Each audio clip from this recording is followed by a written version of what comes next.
그럼 이제 독해 파트 이어서 보도록 할게요.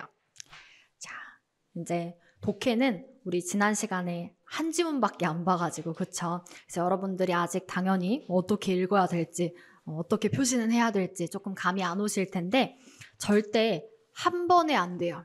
왜냐하면 글이라고 하는 거는 결국 사람이 쓰는 거고 언어는 공식이 아니기 때문에 법칙이 없어요.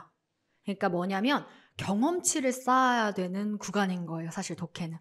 그래서 제가 지난 시간에 알려드린 건 말의 논리 관계죠. 그냥 우리가 파악할 수 있는 논리 관계를 이제 명확하게 보여드린 것 뿐이고 그 논리 관계마다 한 번씩 수업에서 다 만날 거고요. 당연히 한 번 이상 만나게 되겠죠.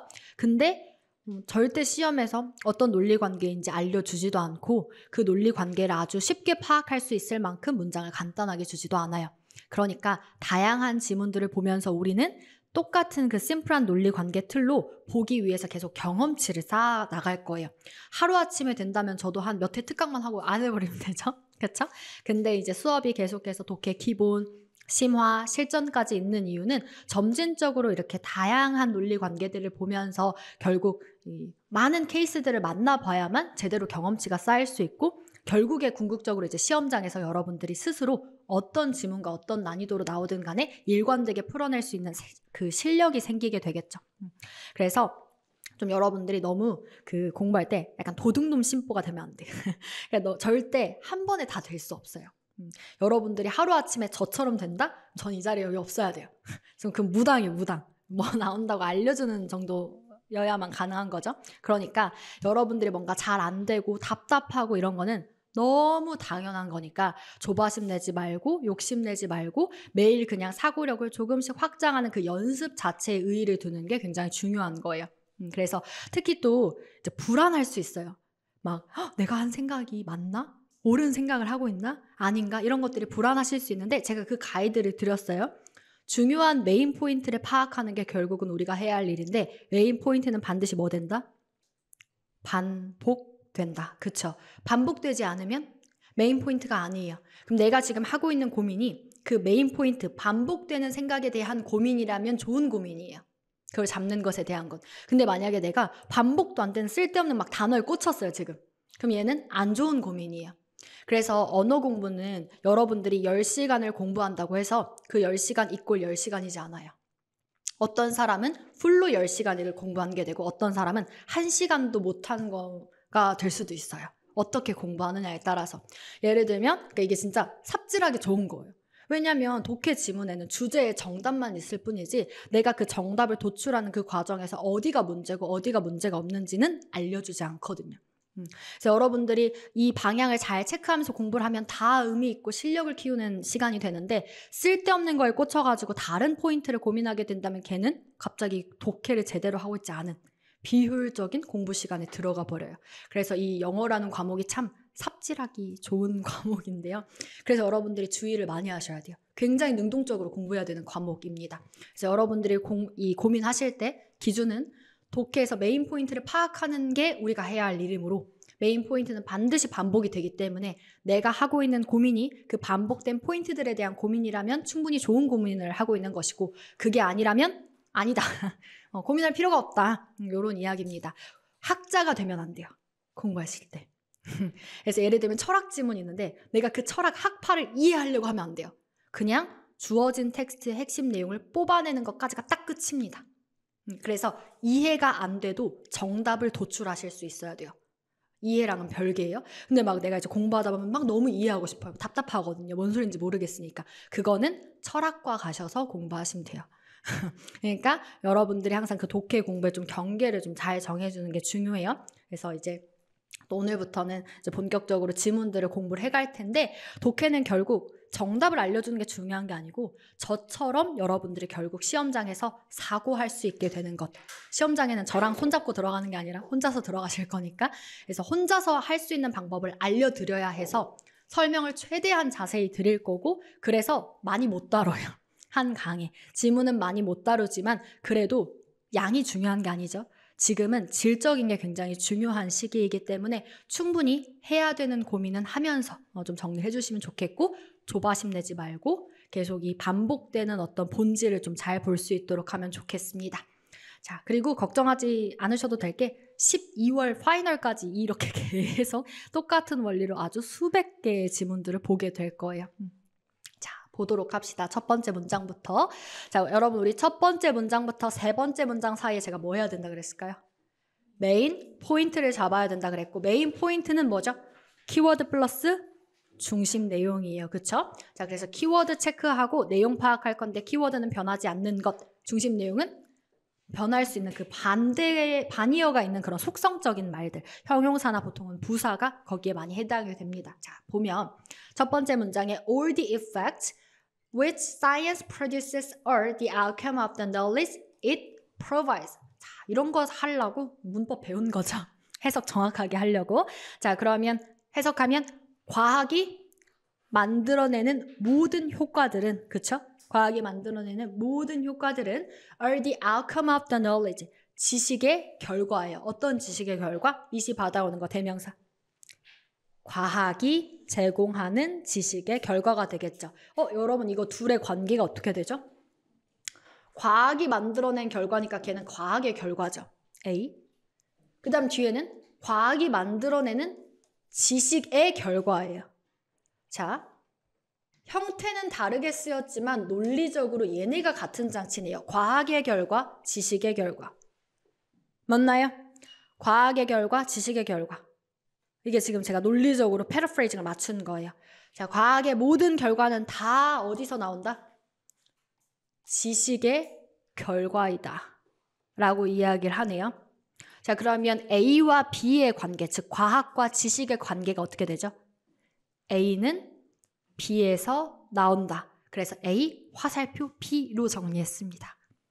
그러면 다음부터 여러분들이 읽어내려 가면서 A가 나오면 B에서 나온다라고 예상을 하셔야 되고 B가 먼저 나오면 B에서 A가 만들어진다. 이렇게 예상을 하시면 되겠죠. 항상 읽어내려가면서 뭐 하셔야 돼요? 뒤에 무슨 내용 나올지 예상하시는 거예요. 자, 우리가 포인트를 맞게 잡은 게 맞다면 바로 뒷문장에 누가 나와야 돼요? 지식 또는 과학이 키워드로 나와야 합니다. 근데 딱 누구 있나요? 다음 문장에. 지식이 있어요. 그러면 키워드를 내가 맞게 잡았구나예요. 자, 그러면 as the knowledge is accumulated. 자, 지식이 쌓이면 쌓일수록이죠. 그럼 여러분 뒤에 나올 말. 지식이 쌓일수록 누가 쌓인다? 과학이 쌓인다라고 와야 되겠죠. 이렇게 예상하면서 읽으시는 거예요. 지식이 쌓이면 쌓일수록 man becomes increasingly able to mold his physical environment, his social milieu, and himself into the forms which he considers best. 문장이 굉장히 긴데 단어들이 혹시나 해석이 안 되거나 혹시 문장 전체가 해석이 다 안 되더라도 그래도 누구랑 같은 말? B 화살표. A랑 같은 말. 이게 아주 강력한 장치인 거예요. 단어 한두 개 몰라도 문장 해석 제대로 안 돼도 이 맥락 잡으면 그래도 독해하실 수 있어요. 자, 그러면 인간이 좀 해석을 해보면 점점 더 자신의 물리적인 환경을 만들 수 있다는 거예요. 그걸 과학이랑 연결시켜 보세요. 인간이 자신의 환경을 만들 수 있대요. 그게 무슨 말인 거예요? 과학이 발달한다예요. 그냥. 인간이 점점 자신의 환경을 만들어 간다. 과학이 발전한다. 여러분들이 해석을 제대로 해서 이해를 제대로 하시려면 반드시 이렇게 쉬운 말로 연결하면서 이해를 하셔야지 갑자기 해석만 했다고 해서 인간이 자기 환경을 만든다. 이러고 그냥 과학이랑 연결 안 시키고 넘어가 버리면 해석은 했지만 이해는 전혀 안 되는 결과가 나오게 돼요. 연결 끊으시면 안 돼요. 자, 다시. 인간이 자신의 물리적 환경을 만든다. 뭐랑 같은 말? 과학이 발전한다. 랑 같은 말이에요. 과학이 점점 쌓이는 거예요.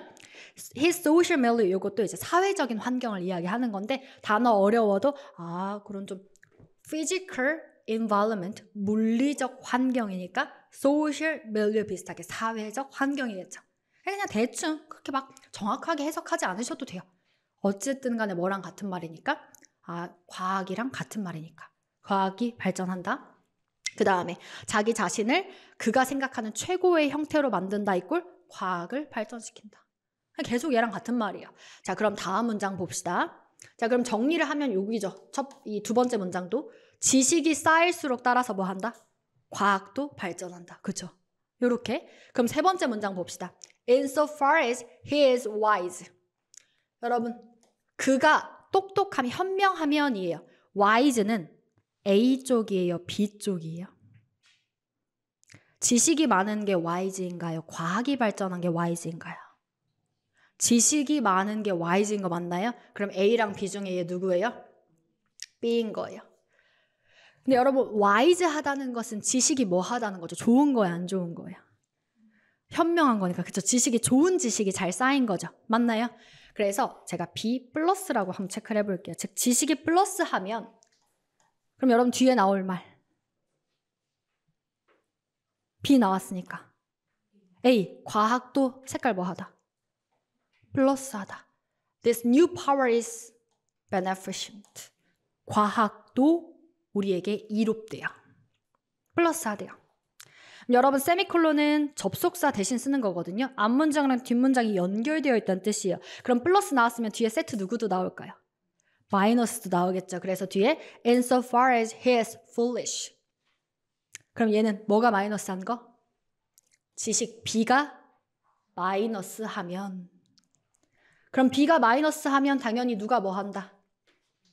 A가 색깔 마이너스가 되겠죠. It is quite the reverse. 정반대다. 그러니까 A가 마이너스. 뭐 단어 뜻 몰라도 A 마이너스 하면 되는 거예요. 그러면 이 두 문장의 논리를 정리하면 무슨 말이야?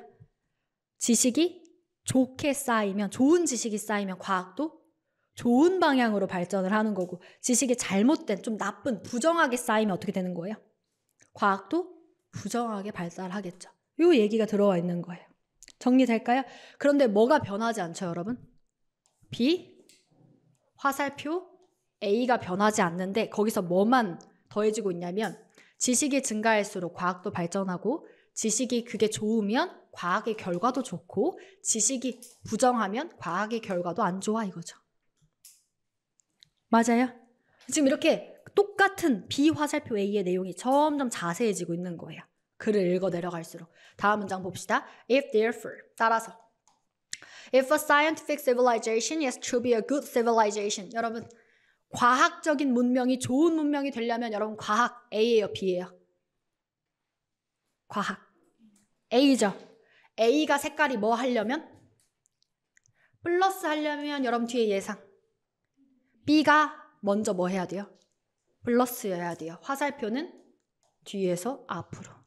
반드시 누가 먼저 필요하다? Increase in knowledge. B가 should be accompanied by increase in wisdom. 플러스여야 된다. 그래서 지식의 증가가 반드시 누구랑 동반되어야 한다? 지혜의 증가와 동반되어야 한다. 즉 지식이 지혜롭게 쌓여야지만 뭐가 가능하다? 과학적인 문명도 좋게, 선하게 발전할 수 있는 것이다 라는 이야기가 되겠죠. 정리될까요? 그럼 얘는 추가 안 해도 되겠네요. 똑같은 소리 하는 거네요. 그럼 여러분 정리하면 뭐가 이제 또 마지막에 반복됐냐면 결국 지식이 잘 쌓여야 과학이 좋게 발전한다. 이 얘기가 마지막까지 반복되고 끝났죠. 그럼 이걸 한마디로 정리하면 과학의 제대로 된 진정한 발전을 위해서는 반드시 지식을 와이즈하게, 현명하게 잘 쌓아야 할 필요가 있다. 이렇게 정리하시면 되겠죠.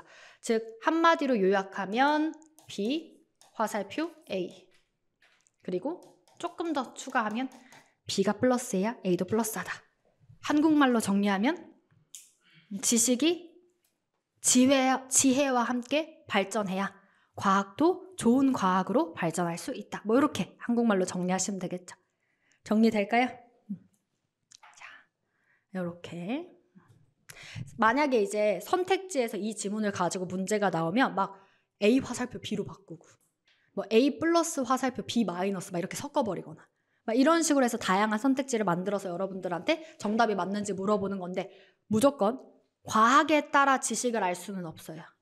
우리는 이 독해에서 뭐밖에 못 봤어요? B, 지식에 따라 과학이 어떻게 변하는지만 본 거예요.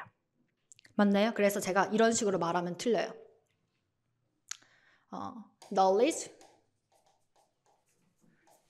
depends on science. 지식이 과학에 따라 달려있다. 과학에 의존한다. 여러분 depend on 뭐뭐에 의존한다라는 거는 뒤에 거에 따라 바뀐다는 뜻이에요. 그럼 뒤에 거에 따라 바뀌니까 사이언스, 화살표, knowledge가 됩니다. 선택지 이런 식으로 나오는 거예요. 그럼 얘는 A 화살표 B가 되니까 우리는 뭐라고 정리했는데 메인 포인트를? B 화살표 A라고 정리를 했잖아요. 이렇게 나면 틀린 거예요. 이 선지는. 나중에 이런 식으로 선택지들이 만들어집니다. 그러니까 여러분들이 이런 방향도 잘 체크하셔야 되는 거예요. 특히 이렇게 방향을 가지고 있는 글은. 정리될까요? 네. 이것도 하나, 디펜던도 나온 김에 같이 한번 적어두시고. 자.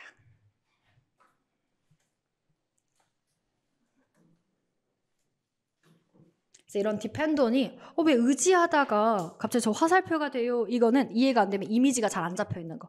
잡으면 돼요. 이렇게 예문 보면서 뒤에 거에 의지한다는 건 뒤에 거에 따라 달라질 수 있다는 거고 그래서 뒤에 거에 따라 앞에 결과가 만들어지는 걸로 쓰는구나. 배우는 거예요. 그냥 너무 자주 나오는 거니까. 자, 그 다음에 두 번째 지문으로 넘어가도록 합시다. 자, 첫 번째 문장부터 똑같이 첫 번째 문장부터 세 번째 문장 내에는 반드시 방향을 잡을 건데 지금 여러분들이 보는 글들은 그래도 대체로 처음 문장에 거의 MP가 바로 잡히죠. 키워드 플러스 중심 내용 체크할 거거든요. 해석. Newborn infants, 신생아죠, 신생아. 신생아들이 do not seem to experience fear or have preferences for contact with any specific people. 그러니까 뭘 경험하는 것처럼 보이지 않는다? 어떤 특정한 사람과의 어떤 접촉에 대해서, 즉 낯선 누군가를 만났을 때 특별하게 fear, 두려워하거나 preference, 선호를 경험하는 것으로 보이지 않는다. 길게 풀어서 말했지만 이런 어떤 사람에 대한 좋고 싫음 있다 없다? 없다는 얘기예요. 이런 거 없대요. 그냥 내용 파악했어요. 근데 도대체 무슨 얘기를 하려는 걸까? 반드시 뒷문장을 읽어서 방향을 체크를 하셔야 돼요. 그렇죠? 그럼 두 번째 문장 읽어봅시다. In the first few months they only experience. 여러분 보니까 첫 번째 몇 달 동안에는 이라고 나오니까 여전히 they 신생아죠. 그럼 신생아에 대한 내용은 바뀌어야 돼요? 안 바뀌어야 돼요? 안 바뀌어요. 그러니까 똑같이 무슨 내용 나올까요? 이런 거 좋고 싫음 있다 없다? 없다 라고 나오겠죠. 근데 여러분 이거 기억나실까요? 부정문 나오면 반드시 그 다음은 긍정문이 나온다. 그래서 they only experience라고 딱 부정어 없이 experience 내려온 거 보이시죠? 이거 경험 안 하고 얘만 경험한다 이런 거예요. 자, 그럼 뭘 경험 안 하고? 특정한 사람들에 대한 두려움이나 좋아하는 거, 선호도 이런 거 경험 안 하고 오직 뭐만 경험하냐? happiness, sadness and anger. 아주 본능적인 기쁨, 슬픔, 화, 분노 이런 것들만 경험을 하게 된대요. 즉 감정에 대한 얘기를 하는 거죠. 즉 신생아들은 어떤 감정은 가지고 있지 않고 fear나 preference 같은 감정은 가지고 있지 않고 뭘 가지고 있어요? 그냥 happiness, sadness, anger와 같은 그쵸? 이런 감정을 가지고 있는 거예요. 제가 얘네들을 반대 관계로 잡아가지고 의미를 분명하게 체크한 거예요. 두려움이랑 선호도 같은 감정은 안 가지고 있는데 행복감이나 슬픔이나 그 다음에 여기 화, 분노 이런 건 가지고 있구나. 정리될까요? 다음 문장. 근데 여러분 그러면 저는 계속 무슨 내용을 기다려요? 신생아들은 두려움, 선호도 없고 뭐 행복, 슬픔, 분노만 느낀다 이 내용을 기다렸는데 다음 문장에 babies 문법을 왜 배웠냐? baby예요. 앞에 나온 애기도 아니다? 아니에요. 앞에 나온 애기는 the baby, 여기는 a baby, 다른 애기예요. 자, 볼게요. The baby's first smile usually occurs between 6 and 10 weeks. 6주차에서 10주차로 바뀐 거예요. 근데 우리가 생각하기에 여전히 신생아 아닌가요? 필자가 아니래요. 그렇죠? 필자가 아니래요. 자, 그리고 뒤에 내용을 보면 알 수 있어요. 뒤에 내용이 뭐랑 같아야 여전히 주어가 같은 거예요? 신생아는 다시 뭘 경험하지 않는다? 두려움이나 선호도 이런 거 없다 그랬어요. 특정한 사람에 대해서. 그쵸? 근데 뒤에 볼게요. A baby's first smile usually occurs between 6 and 10 weeks. 아이들의 첫 번째 미소가 6주에서 10주차 때 생긴대요. 근데 우리는 도대체 그 미소가 어떤 미소인지 모르죠. 그럼 얘의 의미를 반드시 설명해주는 뒷문장 패러프레이징을 봅니다. 그러면 It is called a social smile 이라고 부른대요. 여러분 사회적 스마일이라고 부른대요. 사회적 뭐랑 같은 말이죠 아까? 우리 첫 문장을 좀 비교해 봅시다. 어떤 사람들과 만나는 것은 소셜이죠. 맞나요? 얘가 반복되네. 예요.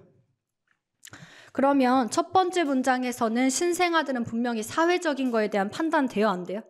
안 된다 그랬어요. 근데 지금 두 번째 문장에서 이 애기들은 어때요? Social smile, 사회적으로 웃는데요. 왜냐하면 because it usually occurs during social interactions. 사회적으로 얘네들이 상호작용할 때만 발생하기 때문에 그걸 사회적인 미소라고 부르는데 그걸 이 6주차, 10주차 애기들은 하는 거예요. 그러니까 6주에서 10주 정도가 되면 이제 뭐에 대한 인식이 생기는 거예요? 사람과의 접촉, 상호작용, 이 사회적인 거에 대한 인식이 생기는구나예요. 여러분 저 글 읽을 때 한 문장 한 문장 단어적으로 해석하고 끝나지 않고 자꾸 글을 연결하죠. 어떤 문장이랑? 첫 번째 문장이랑 글 읽을 때 쭉쭉쭉 내려가는 거 아니고 입체적으로 생각하셔야 돼요. 이런 말이구나 이렇게. 그래서 지금 보면 제가 이 문장을 이해하기 위해서 첫 번째 문장의 내용과 비교하면서 다른 얘기구나 라는 걸 찾은 거예요. 그러면 얘는 우리가 메인 포인트를 잡았잖아요. 근데 이 두 번째 메인 포인트랑 서로 같아요? 달라요? 주체가 다르고 내용도 다르네요. 그쵸? 그래서 MP1, MP2가 됩니다. 자, 그럼 첫 번째 신생아는 이런 사회적인 맥락에서 두려움 선호도 있다 없다? 없다. 이런 거 경험하지 않는다. 두 번째 6주에서 10주 차가 되면 뭐가 생긴다? 사회적 상호작용에 대한 인식이 생기네요. 그쵸? 근데 아직 어디까지는 안 갔어요? fear과 preference까지는 아직 안 갔어요. 다음 문장 볼까요? 자, by about 12 months. 여러분 범위 바뀌었죠? 8개월에서 12개월. 그럼 아까 6주랑 10주랑 같은 애기들, 다른 애기들. 다른 애기들이에요. 그쵸? 이렇게 주체, 키워드가 변화하는 걸 잘 보셔야 돼요. 키워드가 바뀌면 내용이 바뀝니다. 그쵸? 자, 그래서 by about 12 months, they go through a very rapid change and become fearful of perceived threats. 드디어 나왔어요, 여러분. 보니까 자, 8개월에서 12개월이 되면 그 아이들, 어떤 아이들이냐면 이 8주에서 12개월 된 그 아이들이 겪어요. 엄청나게 급격한 변화를 겪으면서 결국 뭐가 되냐? fear, 두려움이 생긴대요. 나왔네요. 즉 두려움이 이제 진짜 제대로 생기는 거죠. 이때 마이너스한 사람과 만났을 때 두려움이 생기고. 그럼 여러분 두려움 나왔으니까 누구도 나와야 돼요? fear 나왔으니까. preference도 나와야죠. 이걸 아직까지도 생각하고 있어야 되는 거예요. 그게 독해예요. 절대 읽었다고 내용 까먹고 버리는 거 아니에요. MP는 반드시 다 끝까지 기억하면서 내려가야 됩니다. fear 나왔으니까 반드시 뒤에 preference도 세트로 나와야 돼서 안 끊어지고 너 끊지 마 이거예요. 문장 끊지 말고 계속 이어가. fear 나왔으니까 뒤에 누구 나올 거다? prefer 나온다고요. 그쵸? 그래서 they also begin to prefer familiar people and show anxiety and distress when 뭐 블라블라 쭉 가는데 일단 여기 그 가족에 대해서 선호가 생긴다. 여러분 그럼 가족을 선호하니까 가족 아니면은 선호 안 하겠죠. 그래서 뒤에 and show anxiety and distress 엄청 막 스트레스 보인대요. When separated from them 누구랑 떨어졌을 때? 가족들이랑 떨어졌을 때 or approached by strangers 낯선 사람이 다가왔을 때. 정리될까요? 그러면 여기까지 선호하고 비선호한다에 대한 세트로 마무리를 한 거예요. 그래서 결국 정리하면 8개월에서 12개월이 되면 아이들은 뭐가 생긴다? 사람에 대한 두려움과 사람에 대한 선호도가 생긴다. 정리됐을까요? 그러면 최종적으로 여기 MP도 앞에 거랑 같은 거예요? 다른 거예요? 다르죠? MP 3이네요. 그럼 여러분들 이렇게 얘기가 어때요? 지금 키워드가 아기가 신생아였을 때 그 다음에 6주에서 10주 좀 더 자랐을 때 그 다음 8개월에서 12개월 좀 더 자랐을 때죠. 즉 이거를 한마디로 포괄해 봅시다. 아이들의 성장에 따른 발달에 따른 뭐의 변화? 감정의 변화. 정리될까요? 아이들의 변화, 발달에 따른 감정의 변화. 그럼 사실 이 글은 어떤 글이냐? 자, 원래는 우리가 보통 지금까지는 주제문 하나가 딱 나오면 그거를 뒷받침하는 문장들이 쭉 나오는 글을 봤어요. 근데 요새 그래봤자 2지문밖에 안 본 거지만 지난 시간 가져서. 근데 이제 요 지문을 봤을 때에는 얘기가 이렇게 다른 거예요. 그럴 때는 여러분들이 얘네를 합쳐서 주제를 정리할 줄 아셔야 되고, 이런 지문은 거의 99% 주제를 물어봅니다. 이걸 싹 다 포괄하면 뭐게? 이렇게. 그럼 제가 아까 논리 문제 수업했을 때랑 비슷해요. 구체적 진술 주고 일반적 진술 고르라고 하는 거. 그게 주제문 고르라는 문제입니다. 그래서 여러분들이 나중에 이런 거 구조적으로 보는 건 더 훈련 계속 많이 할 거예요. 어쨌든 우리가 뭐에 대한 인지부터 필요해요? 내용이 다르다라는 인지부터 잘 하셔야 돼요. 그래야 내용이 달라서 얘네들을 묶어야 하나의 주제가 되는구나 라고 정리할 수 있는 겁니다. 그래서 제가 만약에 여기 문제 예시로 여러분, 이게 실제로 그 건국대학교에서 기출된 문제인데 이 지문에 대해서 주제를 고르라는 문제가 나왔어요. 그때 아이들의 intelligence, 그 다음에 behavior, 그 다음에 cognition, development. 앞에가 뭐 child. 그러면 아이들의 지능, 행동, 인지, 발달 중에 뭐가 정답이냐고 고르래요, 주제를. 그러면 정답 몇 번이에요? 1, 2, 3, 4라고 하면 아이들의 지능, 아이들의 행동, 아이들의 인지, 아이들의 발달. 발달이 무조건 들어가야 돼요. 그래서 정답이 4번이었었습니다. 그러니까 여러분들이 결국에 나중에 이런 문제를 푸시려면 이런 거 정답 맞추는 거를 확인하려 하시는 거예요, 교수님. 이 글의 진짜 핵심 내용을 제대로 파악했나? 이렇게. 이 글의 핵심은 뭐예요? 성장, 발달하고 변화하는 거. 이게 핵심인 거예요. 그렇죠? 그래서 이 내용을 반드시 뽑아낼 수 있었어야 되더라. 물론 이 주제를 조금 더 자세히 쓴다면 아이들의 발달에 따른 감정의 변화라고까지 써줬겠죠. 근데 뭐 그거는 출제자 마음이니까. 그래서 여기까지 정리를 하시면 돼요. 괜찮나요? 자, 그러면 이렇게 정리하고 지금 저희 잠깐 3, 4분? 4, 5분? 잠깐 끊었다가 그 다음 지문 바로 이어가지고 좀 보도록 할게요. 한 번씩 읽어보시고. 그러면 이어서 이제 3번 지문을 같이 보도록 합시다. 자, 여러분들이 수업을 듣는 시간도 내가 공부하는 시간처럼 만들려면 생각을 저랑 같이 하셔야 돼요. 자, 첫 번째 문장에 항상 우리 메인 포인트 잡을 건데 해석을 먼저 해봐야 되겠죠. As the internet becomes more and more central to the search for information, students and scholars are demanding that more items in library collections be digitized and made available on the web. 문장이 길어 보이지만 부사절은 사실 수식어구에 불과해서 그렇게 중요한 내용까지는 아니에요. 그렇지만 해석을 해보면 인터넷이 점점 더 이 정보 검색에 좀 중점이 됨에 따라 요거죠. 그냥 뭐가 발달함에 따라? 인터넷이 발달함에 따라라는 배경으로 뒤에 나온 중요한 내용은 학생들과 학자들이 are demanding that 요구하고 있다는 거예요. 자, 이때 여러분 깨야 할 문법. demand, 주요 명제 동사는 뒤에서 동사 원형이 나오면 걔는 현재 사실이 아닌 거다라고 그랬는데 뒤에 동사 원형이 있네요. 그러면 that more items in library collections, 도서관에 있는 많은 아이템들이 be digitized, 뭐가 되기를 요구했다? 디지털화 되기를 요구했다는 건 지금 디지털화 되어 있다, 안 되어 있다? 안 되어 있다라는 얘기예요. 그래서 뭐 하자? 디지털화 하자 라고 요구를 한 거예요. 그렇죠? 그리고 and made available on the web, 그걸 웹에서도 이용할 수 있게 하자. 즉 책을 인터넷으로도 볼 수 있게 하자. 이런 이야기가 되겠죠. 자, 이렇게 요구를 했대요. 자, 그럼 여러분 이거 누구의 주장? 학생들과 학자들 A는 책을 디지털화하는 것에 찬성해요, 반대해요?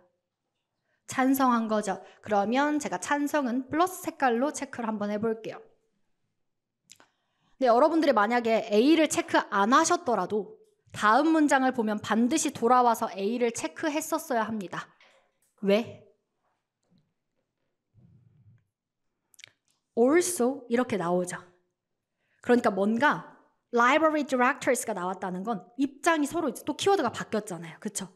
그래서 키워드 편을 얘가 누구인지를 판단하는 게 중요한 거예요. 근데 여러분 also 또한 아직 안 배웠지만 열거나 열의 시그널이에요. 그러니까 같은 흐름이다라는 순접이거든요. 그러면 library director들도 디지털화하는 거 좋아할까요? 싫어할까요?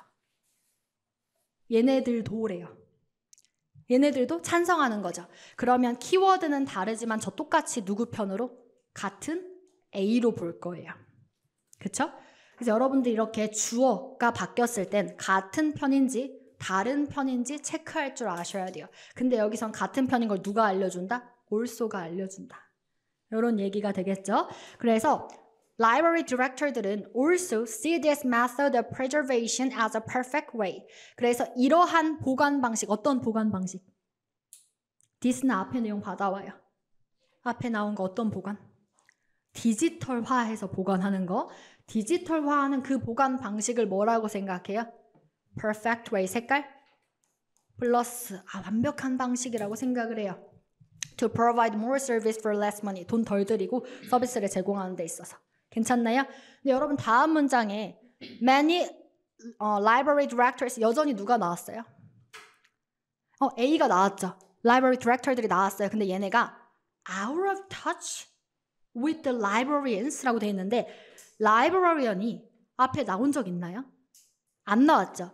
근데 나는 나다 뭐 이런 식의 문장을 쓸 수도 있겠지만 그래도 보통 주어랑 목적어가 같지는 않은 거죠. 그럼 여기 librarians는 A가 아니겠네요. 아마도. 근데 그걸 누가 정확히 알려주냐면 out of touch가 알려주고 있죠. 원래 out of touch는 뭐예요? 직역하면 터치할 수 없다죠. 서로 만날 수가 없어요. 같은 편이에요? 다른 편이에요? 다른 편이에요. 그게 중요한 거예요.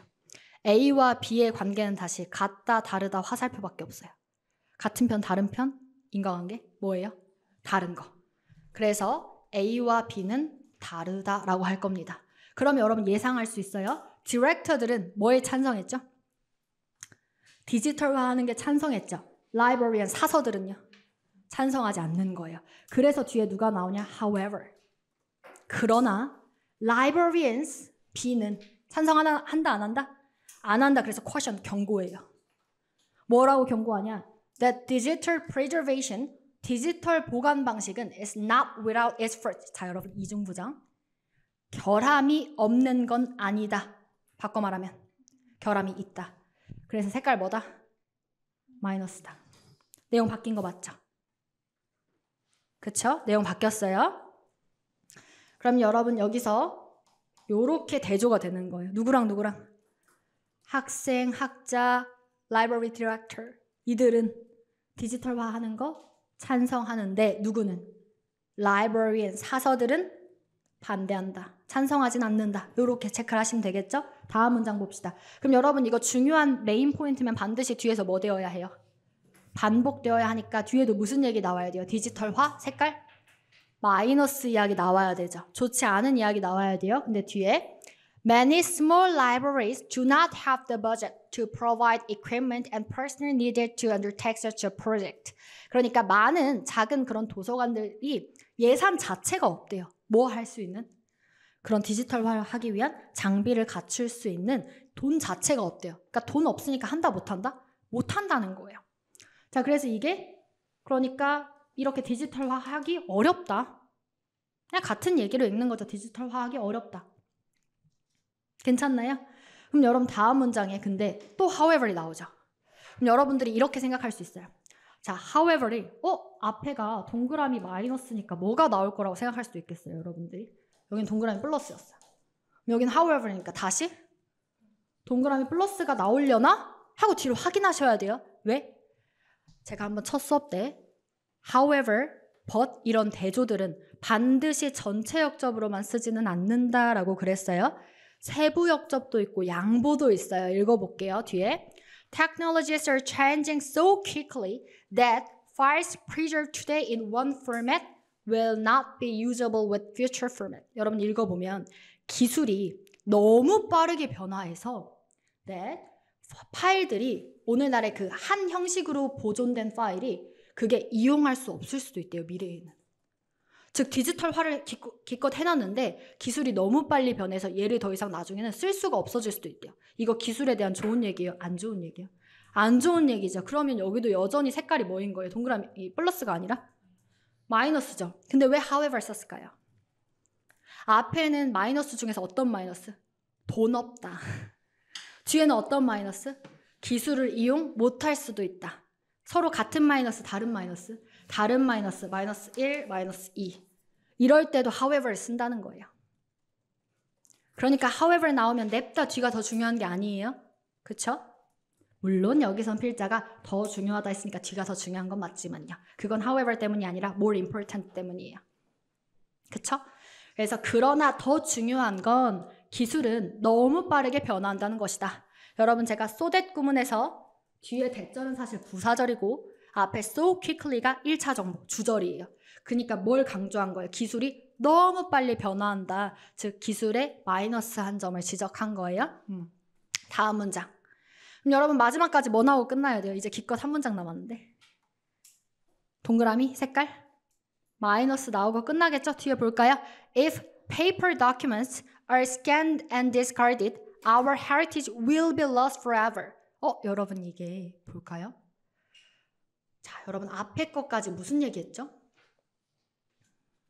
여기 앞에 방금 바로 앞에 오늘날 보관된 그러니까 여기 시점 차이가 보면은 오늘날 보관된 어떤 한 파일이 언제는 미래에는 이용할 수 없을 수도 있다라 그랬는데 딱 밑에 종이로 된 문서가 스캔되고 discarded 되면은 현재 시제죠. 근데 뒤에는요. will 미래 시제죠. 시제 차이 나죠. 즉 오늘날 이용할 수는 있었던 게 미래에는 이용할 수도 없을지도 모른다니까 앞에 문장의 예시입니다. 지금 아예 똑같은 말이라는 거예요. 그렇죠? 얘는 읽어봤자 내용 바뀌어요? 안 바뀌어요? 안 바뀌어요. 그래서 자 종이로 된 문서가 스캔돼서 버려지면 우리의 문화유산이 영원히 사라져버리게 되는 것이다 라는 거예요. 즉 그게 하고자 하는 말은 앞의 내용입니다. 그러니까 무슨 말이에요? 오늘날 이용할 수 있었던 게 미래에는 이용할 수 없을지도 몰라. 그러니까 결론 아직 잊으면 안 될 거. 얘네 다 누구에 대한 설명이죠? 그래서 사서들은 디지털화하는 것을 반대한다. 이렇게 정리할 줄 아셔야 되겠습니다. 그럼 정리하면 근데 여러분 필자가 뭐가 맞다고 말했나요? 그건 아니죠. 그러면 이 글의 내용을 한마디로 요약할 때 뭐라고 하면 좋을까요? 디지털화에 대한 그러니까 책의 디지털화에 대한 찬반. 요 정도로 정리하시면 되겠죠. 그때 만약에 선택지에서 주어가 뭐로 나오면 students, scholars, 그 다음에 library, director가 나오면 뒤에는 무슨 얘기 나와야 되고 디지털화에 대한 플러스 얘기가 나와야 되고 그때 주어가 누구로 나오면 librarian으로 나오면 뒤에는 마이너스한 이야기가 나와야 돼요. 그러면 이것과 관련된 문제 다 푸실 수 있어요. 정리될까요? 요렇게. 자, 괜찮죠? 자, 그래서 뭐 한마디로 요약하면이 그러니까 그냥 A가 그 동그라미에 대해서 A는 찬성, B는 반대. 요렇게 나온 거라서 찬반으로 제가 주제 정리한 거죠. 요렇게. 자. 한국말로 쓰기 귀찮으니까. 자. 마지막 질문을 봅시다. 자, 그 마지막 질문 좀 짧죠. 자, 첫 번째 문장. 똑같이 첫 번째 문장부터 세 번째 문장 내면 반드시 메인 포인트를 잡아야 되고 메인 포인트는 반드시 뭐 된다? 반복된다. 그쵸? 첫 번째 문장. I do not deny that the feeling of success makes it easier to enjoy life. 여러분 나는 뭘 부정하지 않아요? 성공이라는 감정, 그 뭐 성취감 같은 거죠. 성공에 대한 감정이 makes it easier to enjoy life. 삶을 이렇게 즐기는 걸 더 쉽게 만든다라는 것을 부정하지 않는데요. 그럼 여러분, success가 삶을 뭐 하게 한다? 색깔 플러스하게 한다, 마이너스하게 한다? 플러스하게 한다. 그쵸? success 좋은 거다 라고 하는 걸 나는 부정하진 않겠대요. 여러분, 제가 자꾸 뭐 하냐면 말을 쉽게 바꿔요. 그쵸? 여러분들이 문장 읽으셨을 때 반드시 초등학생도 알아들을 수 있을 정도의 쉬운 말로 바꾸셔야 돼요. 그래서 자꾸 말 정리를 하는 거예요. 그래야 이해가 엄청 잘 돼요. 그래서 성공이라는 게 좋은 거다 라는 걸 부정하지 않는데요. 근데 여러분, 여기서 부정하지 않는다? 이거 뭐죠? 내가 성공은 플러스다라고 주장을 하고 싶으면 그냥 뭐라고 하면 돼요? 성공이 우리 삶을 즐기기 쉽게 만든다. 그냥 이렇게 말하면 되죠. 근데 제가 부정하진 않을게, 이거 뭐예요? 인정할게, 이거죠. 딱 양보.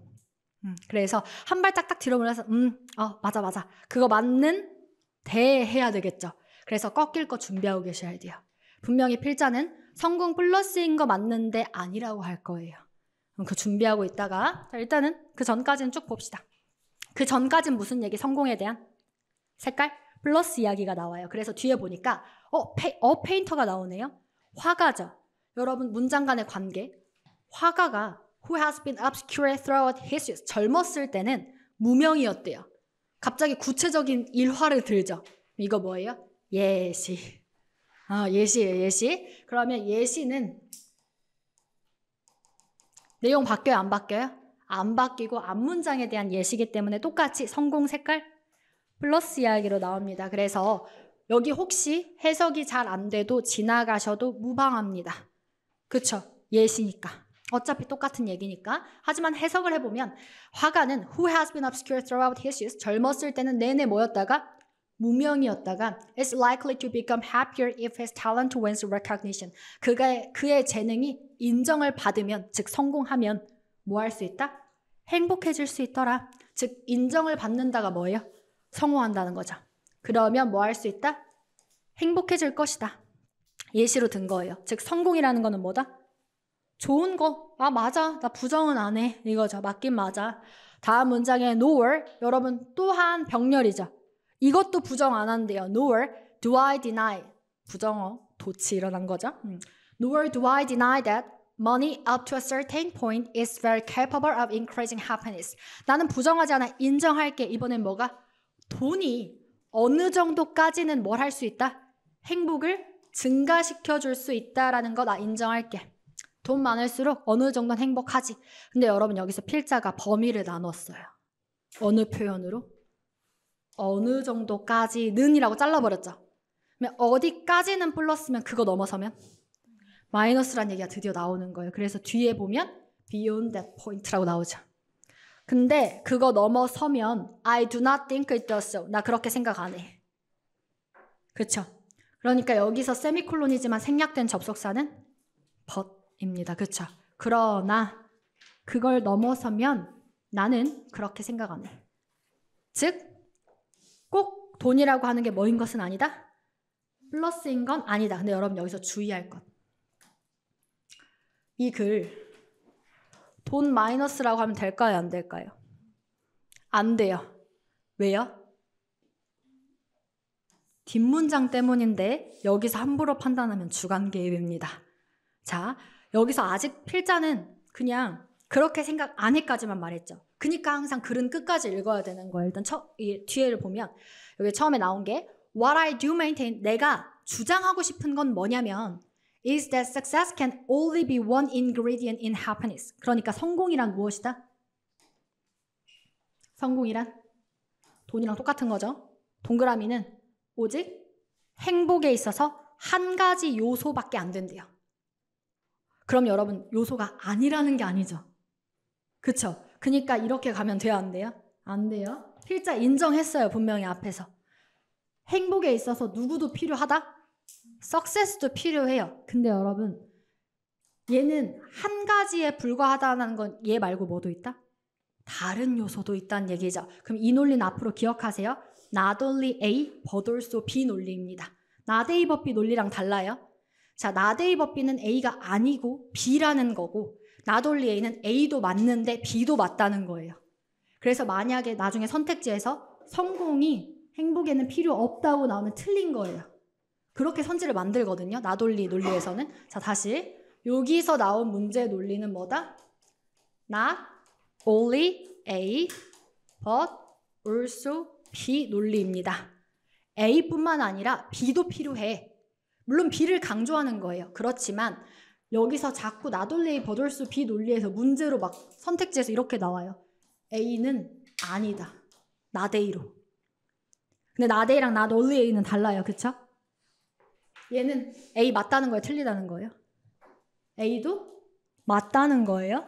근데 누구도 있어야 되는 거고 B도 있어야 되는 거고. 근데 not A는 A 틀렸다는 거예요? 논리가 아예 달라요. 그래서 이거 헷갈리시면 안 돼요. not only A but also B는 나오면 반드시 잘 체크하셔야 돼요. 선택지에서 거의 19은 이거 not A로 물어봐요. 그러니까 이렇게 체크해 놓다가. 자, 그럼 일단 우리는 근데 준비합시다. 성공이라고 하는 건 한 가지 요소에 불과하여. 자, 뒤에 반드시 나와야 되는 거. 얘 말고 다른 요소도 있다. 그래서 뒤에 and it is too dearly purchased if all the other ingredients have been sacrificed to obtain it. 그러니까 너무 비싸게 주고 산 거야. 만약에 모든 다른 요소들이 그것을 얻기 위해서, 즉 성공을 얻기 위해서 희생돼 버리면 그건 너무 비싸게 산 거야. 즉 제대로 산 게 아니야. 즉 누구 희생시키지 말자. 다른 요소들 희생시키지 말자라는 얘기가 되겠죠. 즉 누구도 필요하다? 다른 요소도 필요하다. 그럼 여기가 사실 but also B에 해당되는 얘기가 되겠죠. 다른 요소도 필요해. 아, 근데 다른 요소 뭔지 알려줬으면 더 좋았을 텐데. 그럼 이 글 다음에 이어질 내용으로 옳은 것은? 다른 요소들 무엇인지 나올 수 있고요. 그리고 다른 요소들 여러분 우리가 명사의 복수를 괜히 배운 게 아니에요. 여기 복수죠. 뒤에 몇 가지 이상? 2가지 이상의 요소들이 나올 수 있다는 것을 예상할 수 있습니다. 그래서 이런 글들 뒤에는 그런 문제가 많이 나와요. 이 글 뒤에 이어질 내용으로 옳은 것은. 정리될까요? 그러니까 교수님들이 다 그런 문제 유형을 출제하시는 이유는 그럴 만한 지문에서 출제하는 겁니다. 글을 제대로 구조적으로 예상하면서 읽고 있는지 보기 위해서. 그렇죠? 그래서 여기까지 정리를 하시면 일단 주어진 텍스트의 메인 아이디어, 메인 포인트는 뭔가요? 자, 논리 2가지로 정리해 볼까요? 성공에는 뭐뿐만 아니라 돈 필요해. 돈 필요한데 성공도 필요하고 돈도 필요한데 걔 말고 다른 애도 필요해라는 논리죠. 요렇게 정리해 주시면 되겠습니다. 그리고 뭐에 있어서 여러분? 행복에 있어서. 키워드. 계속 안 변했던 거 행복이죠. 성공만 행복의 요소가 아니다. 다른 요소도 행복의 요소다. 변하지 않는 말 happiness도 들어가야 됩니다. 행복. 그래서 행복에 필요한 요소라고 하면 또 주제가 될 수 있겠죠. 그러면 약간 주제나 제목을 이렇게도 정할 수 있지 않을까요? 행복을 위해 필요한 요소는 무엇일까? 행복하려면? 막 이런 식으로까지도 제목 만들어도 괜찮죠. 그러니까 그렇게 돼도 이 글 전체를 담을 수 있기 때문입니다. 나중에 그런 문제 유형은 저랑 또 보게 될 건데 일단은 요약하는 거를 잘 연습을 하셔야 되겠죠. 그래서 다시 안 변하는 키워드. 누구? 행복에 있어서 자, 변하는 핵심 키워드. 뭐가 중요하다? 성공뿐만 아니라 다른 요소도 중요하다라고 요약하셨으면 맞습니다. 정리될까요? 네.